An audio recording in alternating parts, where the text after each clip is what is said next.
matamu. Saatnya meraih mimpimu. Arahkan pandangan ke depan, Tuhan kan menuntunmu. Sadarilah masa berganti, tantangan kan kita hadapi. Bergandeng tangan untuk negeri,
sini kami akan memperkenalkan proyek kewirausahaan UPTD SMP Negeri 1 Datuk 50, kelas 7 Sekolah Penggerak.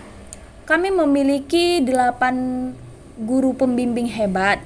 Yang pertama, Bapak Sulaiman dari guru IPS. Yang kedua, Ibu Asiah dari guru IPS. Yang ketiga, Ibu Eka Suryaningsih dari guru matematika. Yang keempat, Ibu Supinah dari guru matematika. Yang kelima, Ibu Hafizah dari guru IPA. Yang keenam, Ibu Lina Butar-Butar dari guru IPA. Yang ketujuh, Bapak Hermansyah dari guru bahasa Inggris. Yang kedelapan, Ibu Lestina Hernauli dari guru bahasa Inggris. Adapun tujuan dari proyek kewirausahaan ini adalah yang pertama, melatih peserta didik untuk berwirausaha di bidang pemeliharaan ikan nila. Yang kedua, menanamkan sikap dari profil pelajar Pancasila pada sekolah penggerak. Profil pelajar Pancasila yang akan ditanamkan meliputi 4 aspek. Yang pertama, beriman dan bertakwa kepada Tuhan Yang Maha Esa. Yang kedua, bergotong royong. Yang ketiga, bernalar kritis. Yang keempat, mandiri.